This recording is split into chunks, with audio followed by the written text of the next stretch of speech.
Hello বন্ধুরা, অন্নপূর্ণা ভাণ্ডার পাওয়ার জন্য 12 পাতার এই ফর্মটিকে একদম নির্ভুলভাবে ফিল আপ করতে হবে। কোনো কিছু যদি ভুল হয়ে যায় তাহলে কিন্তু 3000 টাকা একদমই ব্যাংক অ্যাকাউন্টে আর পাওয়া যাবে না। তো বন্ধুরা, নির্ভুলভাবে আমরা কিভাবে এই ফর্মটাকে ফিল আপ করবো সমস্ত কিছুই কিন্তু দেখাবো আজকের এই ভিডিওর মধ্যে দিয়ে। এই ভিডিওটি কিন্তু দারুণ ইন্টারেস্টিং হতে চলেছে। ভিডিওটি দেখতে থাকো ভিডিওর শেষ মুহূর্ত পর্যন্ত। তো বন্ধুরা দেখো, অন্নপূর্ণার এই ফর্মটি ফিল আপ করার জন্য বন্ধুরা এখানে কিন্তু আমরা ডেমো ফর্ম তোমাদেরকে দিয়েছি, যে ফর্মটি দেখে কিন্তু তোমরা তোমাদের ফর্ম ফিল আপ করতে পারবে। তো বন্ধুরা, প্রথমেই দেখতে পাচ্ছ অন্নপূর্ণা ভাণ্ডার পাওয়ার জন্যে সবথেকে প্রথমের ঘরটি আছে পারিবারিক পরিচয়। তো বন্ধুরা দেখো, এই ঘরটি এমনি ছেড়ে দেবে। তারপরে দেখো পারিবারিক পরিচয়ের নিচে যেখানে দেওয়া আছে পরিবারের প্রধানের নাম, ঠিক আছে। তো পরিবারের প্রধানের নাম, যে বন্ধুরা পরিবারের প্রধান, ঠিক আছে, তার নামটা কিন্তু তোমরা তোমাদের ওখানে দেবে। হতে পারে তোমার সেটা স্বামী হতে পারে, বা বন্ধুরা তোমার হচ্ছে গার্জেন, বা বন্ধুরা পিতা মাতা, যে খুশি হতে পারে, ঠিক আছে। যে অর্থাৎ পরিবারের প্রধান, সে তার কিন্তু এখানে নামটা দেবে এবং নির্ভুলভাবে দিতে হবে আধার কার্ড অনুযায়ী, ঠিক আছে। তো আধার কার্ড অনুযায়ী কিন্তু পুরো জিনিসটা নির্ভুলভাবে তোমরা দেবে। এবং বন্ধুরা লেখা আছে যে পরিবারের প্রধান সে বন্ধুরা নারী নাকি পুরুষ, ঠিক আছে। তো বন্ধুরা এটা কিন্তু তোমরা দিয়ে দেবে। যে যদি নারী হয় নারী অপশানে ক্লিক করবে, এবং পুরুষ যদি হয় তাহলে কিন্তু পুরুষ অপশানে ক্লিক করবে। মানে পুরুষ আর মহিলা দুটো অপশান দেওয়া হয়েছে, ঠিক আছে। পুরুষ মহিলা যে হবে তার অপশানে মানে ক্লিক করতে হবে। তারপরে দেওয়া আছে পরিবারের প্রধান, ঠিক আছে, তার আধার নম্বর। তো বন্ধুরা আধার নম্বরটা কিন্তু এখানে বসতে দিতে হবে। দেখতে পাচ্ছ যে আমরা কিন্তু একটা ডেমো হিসাবে ফর্ম দিয়েছি, তো সেখানে আধার নম্বরটা কিন্তু এরকমভাবে বসতে দিতে হবে। তারপরে দেখো ডিজিটাল রেশন কার্ডের পারিবারিক, ঠিক আছে, আইডি। তো বন্ধুরা তার ডিজিটাল যে রেশন কার্ড আছে তার যে আইডি আছে সেটাও কিন্তু এখানে বসিয়ে দিতে হবে। এবং বন্ধুরা পরিবারের সদস্য সংখ্যা, আপনার পরিবারের সদস্য সংখ্যা কতজন সেটা কিন্তু এখানে দিতে হবে, ঠিক আছে। এখানে আমি 4 জন দিয়েছি, তাই 4 অপশানে ক্লিক করেছি, ঠিক আছে, 4 লিখেছি। তো বন্ধুরা এবারে কিন্তু ঠিকানা, অর্থাৎ তোমরা কোন জেলায় বসবাস করো, ঠিক আছে, তোমাদের গ্রাম ঠিকানা এখানে কিন্তু সেটা উল্লেখ করতে হবে। এবং যোগাযোগের নম্বর, যোগাযোগ নম্বরটা বন্ধুরা তোমরা কিন্তু ওই যে আধার কার্ড দিয়েছো, ঠিক আছে, আধার কার্ডের সঙ্গে যে মোবাইল নম্বর লিঙ্ক করা আছে সেই মোবাইল নম্বরটাই তোমরা কিন্তু ওখানে দিয়ে দেবে। এরপরে বন্ধুরা দেখো, এরপরে বলা আছে জন্ম তারিখ, লিঙ্গ, পরিবারের প্রধানের সঙ্গে সম্পর্ক, আধার কার্ড নম্বর, পরিবারের সকল সদস্য ক্ষেত্র। তো বন্ধুরা এবারে কিন্তু পরিবারের প্রধান WF মানে পরিবারের যে প্রধান আছে, ঠিক আছে, সে কি অন্নপূর্ণা পাওয়ার যোগ্য না যোগ্য নয়, ঠিক আছে। যদি বন্ধুরা যোগ্য হয় তাহলে হ্যাঁ অপশানে ক্লিক করবে, আর না অপশানে ক্লিক করবে। অনেক ক্ষেত্রে হয় কি, যারা আছে তারা কিন্তু পরিবারের অনেকে প্রধান হয় মেয়েরা, ঠিক আছে। তার সেই রকম ক্ষেত্রে যদি হয় তাহলে কিন্তু হ্যাঁ অপশানে ক্লিক করতে হবে, ঠিক আছে, নাহলে না অপশানে ক্লিক করো। এবং বন্ধুরা এখানে বলা হচ্ছে পরিবারের সদস্য সংখ্যা, 1 নম্বর সদস্য হতে পারে ছেলে বা মেয়ে, ঠিক আছে। তো বন্ধুরা 1 নম্বর, তোমরা যে 4 নম্বর পরিবারের সদস্য দিয়েছিলে, 1 নম্বর পরিবারের সদস্য তোমরা তোমাদের নামটি এখানে লিখে দেবে, যার নাম করতে চাইছো। এখানে বন্ধুরা একটা ডেমো হিসেবে আমরা দিয়েছি, যার নাম হচ্ছে রঞ্জিত দাস, ঠিক আছে। তার হচ্ছে জন্ম তারিখ যেটা আধার কার্ডে দেওয়া রয়েছে, আধার কার্ড অনুযায়ী কিন্তু তোমার এখানে করতে হবে। তারপর দ্বিতীয়টা রয়েছে কিন্তু লিঙ্গ, ঠিক আছে, অর্থাৎ সে পুরুষ কি মহিলা সেটা কিন্তু এখানে দিতে হবে। এবং পরিবারের প্রধানের সঙ্গে তার সম্পর্ক কী, ঠিক আছে বন্ধুরা। এটা হচ্ছে বন্ধুরা পরিবারের প্রধানের সঙ্গে তার যদি বাবা ছেলের সম্পর্ক হয় বাবা ছেলে, স্বামী স্ত্রীর যদি হয় স্বামী স্ত্রী, ঠিক আছে, এটা কিন্তু সম্পর্কটা সেই মতো তোমাদেরকে দিতে হবে। তারপরে দেখো দেওয়া রয়েছে পরিবারের প্রধানের সঙ্গে স্বামী, ঠিক আছে। এখানে দেখতে পাচ্ছি পরিবারের প্রধানের আধার কার্ড নম্বর। তো বন্ধুরা আধার কার্ড নম্বরটি কিন্তু দিতে হবে। এবং এরপরে ঠিক আছে, দ্বিতীয় ঘরটিও কিন্তু তোমাদেরকে একইভাবে পূরণ করতে হবে, ঠিক আছে। দ্বিতীয় ঘরটাকে বন্ধুরা একইভাবে তোমরা পূরণ করে নেবে, যেখানে কিন্তু দ্বিতীয় সদস্য সংখ্যা বলছে, ঠিক আছে। তো দ্বিতীয় সদস্য সংখ্যা অমিত দাস, ঠিক আছে। তো নাম এবং বন্ধুরা জন্ম তারিখ, লিঙ্গ সমস্ত কিছু কিন্তু এখানে তোমাদের ইনপুট করে দিতে হবে।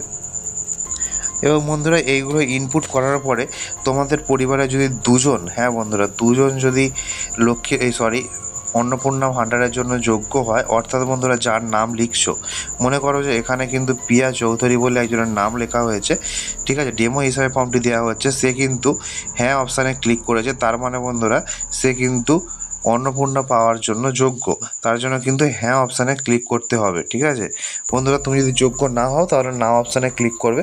এটা বন্ধুরা একদমই সহজ একটা জিনিস।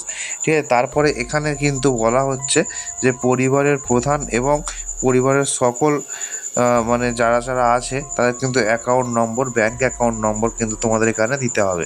তো বন্ধুরা দেখতে পাচ্ছ যে এখানে কিন্তু যে হেড আছে এবং বন্ধুরা 4 জন যে সদস্য তোমরা নাম লিখেছো, সেই 4 জন সদস্যের ব্যাঙ্ক অ্যাকাউন্ট নম্বর কিন্তু তোমাদের এখানে দিতে হবে।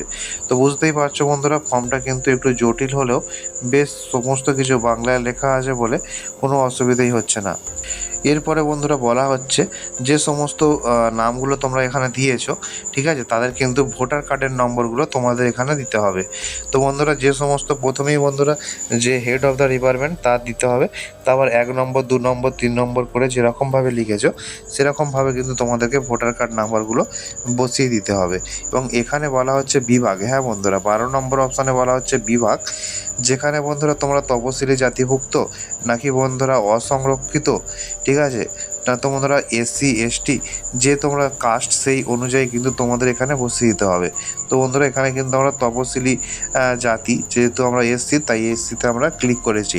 ঠিক আছে, তো বন্ধুরা এখানে বলা হচ্ছে প্রশংসাপত্র যেমন আর্থিকভাবে দুর্বল শ্রেণী, ঠিক আছে, তো বন্ধুরা এইগুলো কিন্তু তোমরা তোমাদেরকে হিসাব অনুযায়ী তোমরা করে নেবে।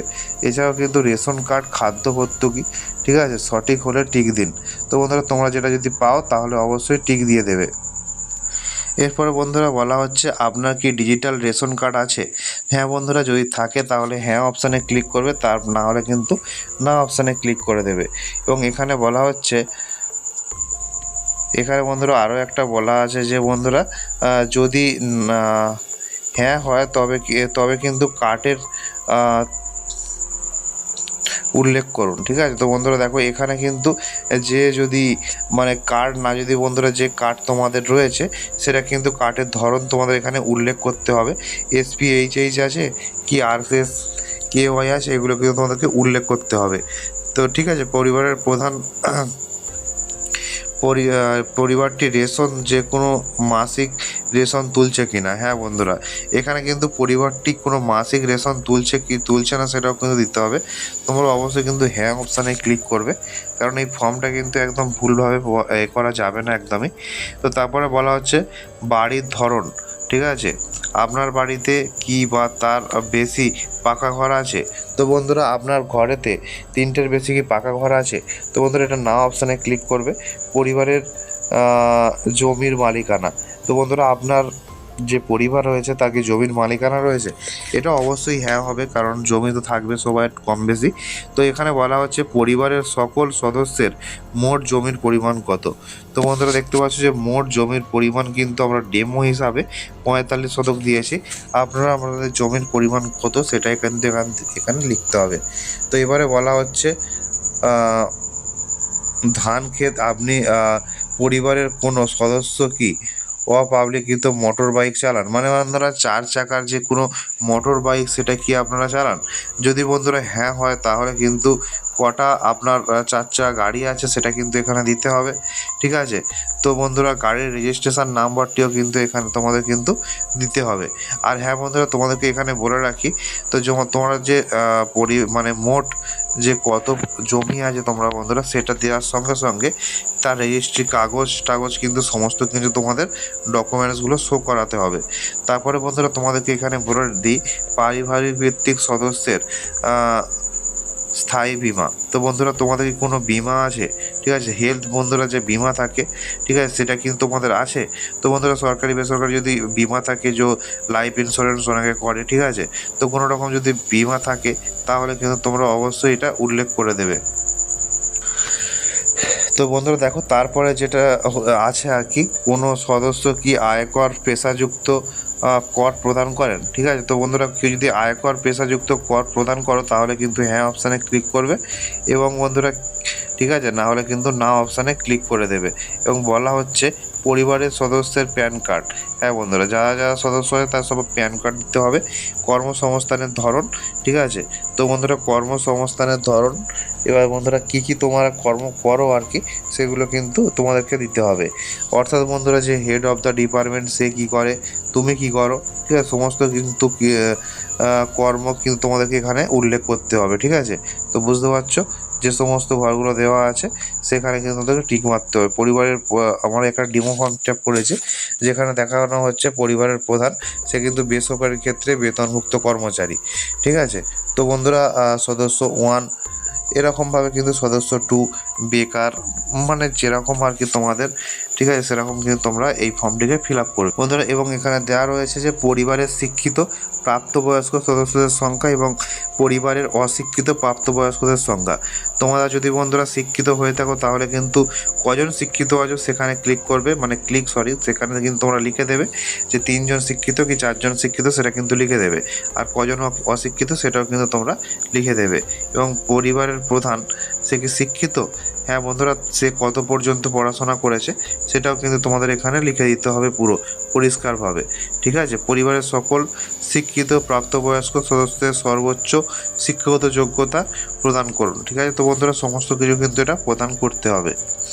এখানেও বন্ধুরা তোমরা দেখতে পাচ্ছ ডেমো ফর্ম হিসাবে দেখানো হয়েছে তোমাদের কিন্তু সদস্য সংখ্যা 2, অর্থাৎ বন্ধুরা সদস্য সংখ্যা 2-এ, ঠিক আছে। তো বন্ধুরা রিয়া দাস যে 5ম শ্রেণীর পাস, ঠিক আছে, রামকৃষ্ণ বিদ্যালয়ের নাম হচ্ছে রামকৃষ্ণ মিশন বিদ্যাপীঠ। তো বন্ধুরা এরকমভাবে কিন্তু তোমরা তোমাদের যে সমস্ত সদস্যের নাম দিয়েছো তারা যদি কোন মানে কলেজ বা স্কুল থেকে পড়াশোনা করে বা এখনও পড়াশোনা করছে, সমস্ত কিছু কিন্তু তোমাদের এখানে ফিল আপ করতে হবে, ঠিক আছে। তো এটা পুরো খুবই সহজ একটা জিনিস। এবং দেওয়া হচ্ছে শিশুদের টিকাকরণের বর্তমান অবস্থা। হ্যাঁ বন্ধুরা, যারা সব শিশুরা আছে তারা কি টিকাকরণ করেছে কি করেনি কিন্তু সেটাও কিন্তু তোমাদের এখানে দিতে হবে। হ্যাঁ বন্ধুরা, এই সমস্ত বিষয়গুলো কিন্তু তোমাদের এখানে উল্লেখ করতে হবে। বন্ধুরা এখানে কিন্তু আরও একটা জিনিস দেওয়া রয়েছে, এখানে বলা হচ্ছে আপনি কি কোনো সরকারি প্রকল্পের সুবিধা অর্থাৎ ডিবিটির মাধ্যমে পাচ্ছেন। আপনি এই বন্ধুরা সরকারি প্রকল্পের টাকা পাচ্ছেন, তাহলে কিন্তু অবশ্যই হ্যাঁ বা না অপশানে ক্লিক করুন। আপনি যদি বন্ধুরা কৃষক বন্ধুর টাকা পেয়ে থাকেন তাহলে কিন্তু কৃষক বন্ধুর অপশানে কিন্তু আপনাদেরকে লিখতে হবে, বা মানবিক পেনশন যদি আপনি পেয়ে থাকেন তাহলে কিন্তু এগুলো আপনাদের কিন্তু লিখে দিতে হবে, ঠিক আছে। তো বন্ধুরা লক্ষ্মীর ভাণ্ডারও যদি তোমরা পেয়ে থাকো তাহলেও কিন্তু লিখে দিতে হবে। এখানে ছেলেদের ক্ষেত্রে বন্ধুরা দেখো যুবশ্রী লেখা রয়েছে বা স্টুডেন্ট ক্রেডিট কার্ড, তোমরা যদি যে কোনো জিনিস পেয়ে থাকো তাহলে কিন্তু অবশ্যই তোমাদেরকে লিখতে হবে। তেমনভাবে বন্ধুরা মেয়েদের ক্ষেত্রেও কিন্তু যদি এটা মেয়ে হয় তাহলে যদি কন্যাশ্রী, রূপশ্রী বা ঐক্যশ্রী পেয়ে থাকো তাহলে কিন্তু সেটাও এখানে উল্লেখ করতে হবে। তো বন্ধুরা বুঝতেই পার যে সমস্ত কিছু কিন্তু ডিটেলস চাওয়া হচ্ছে, ঠিক আছে। তো একটা বিষয় আমার এটা ক্লিয়ার হচ্ছে না, যাই হোক না কেন বন্ধুরা, যার মানে করতে যাচ্ছে, যিনি করতে যাচ্ছেন অন্নপূর্ণা ভাণ্ডার, তার ডিটেলসের থেকে তার পরিবারের সদস্যের ডিটেলস কিন্তু বেশি চাওয়া হচ্ছে। যাই হোক না, আমার এটা মনে হলো। তো বন্ধুরা দেখো এখানে কিন্তু আরও একটা জিনিস দেওয়া রয়েছে, যেটা হচ্ছে বন্ধুরা একটা জিনিস দেওয়া রয়েছে এখানে কিন্তু যার নাম, ঠিক আছে, আবেদনকারীর আয়ের প্রমাণপত্র অসম্পূর্ণ থাকায় আবেদন বাতিল করা হয়েছে। তো বন্ধুরা দেখতে পাচ্ছ যে এখানে কিন্তু যেটা বলা হচ্ছে যে বাদ দেওয়ার কারণ। হ্যাঁ বন্ধুরা এখানে কিন্তু তোমাদের যদি ফর্মটা অ্যাপ্রুভ করে নেয় তাহলে তো খুবই ভালো, এবং বন্ধুরা অ্যাপ্রুভ না যদি করে তাহলে কিন্তু কি কারণে অ্যাপ্রুভ করছে না, কেন বাতিল করা হচ্ছে সেটাও কিন্তু এখানে এই যে অপশানটিতে এটা তারা লিখে দেবে, ঠিক আছে। তো বন্ধুরা এই অপশানটিতে যদি লিখে দেয় কি কারণে বাতিল হচ্ছে সেটা কিন্তু লিখে দেওয়া হবে।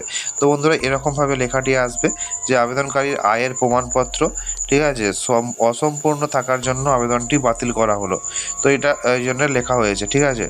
তারপরে দেখো অমিত রায় বলে তার স্বাক্ষর রয়েছে, ঠিক আছে, এবং এই স্বাক্ষরটি কিন্তু করতে হবে। এখানে বন্ধুরা বলা হচ্ছে পরিবার বলতে একদল ব্যক্তিকে বোঝায় যারা কিন্তু সাধারণত একসঙ্গে বসবাস করেন এবং একই রান্নাঘরে খাবার গ্রহণ করেন। বুঝতে পারছো বন্ধুরা, দেখো অনেকে মনে করছে যে সমস্ত ব্যক্তিরা কিন্তু আলাদা খান, ঠিক আছে। হ্যাঁ বন্ধুরা আলাদা মানে ধরুন স্বামী স্ত্রী একসঙ্গে খান, বাবা মার সঙ্গে থাকেন না, তারা কিন্তু স্বামীর নামই লিখবেন প্রধান সদস্য হিসাবে, ঠিক আছে, যদি আপনি একই রান্নাঘরে না খেয়ে থাকেন তো।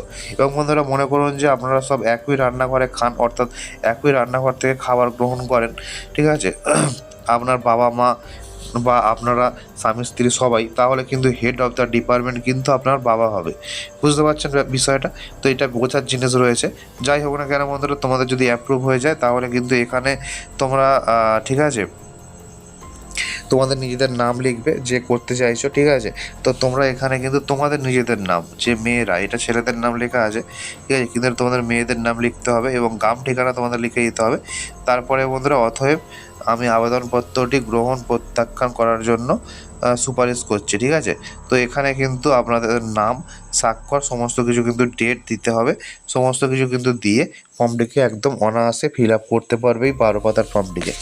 তো যাই হোক, ভিডিওটি ভালো লাগলে লাইক করো, শেয়ার করো এবং চ্যানেলটিকে সাবস্ক্রাইব করে রাখো।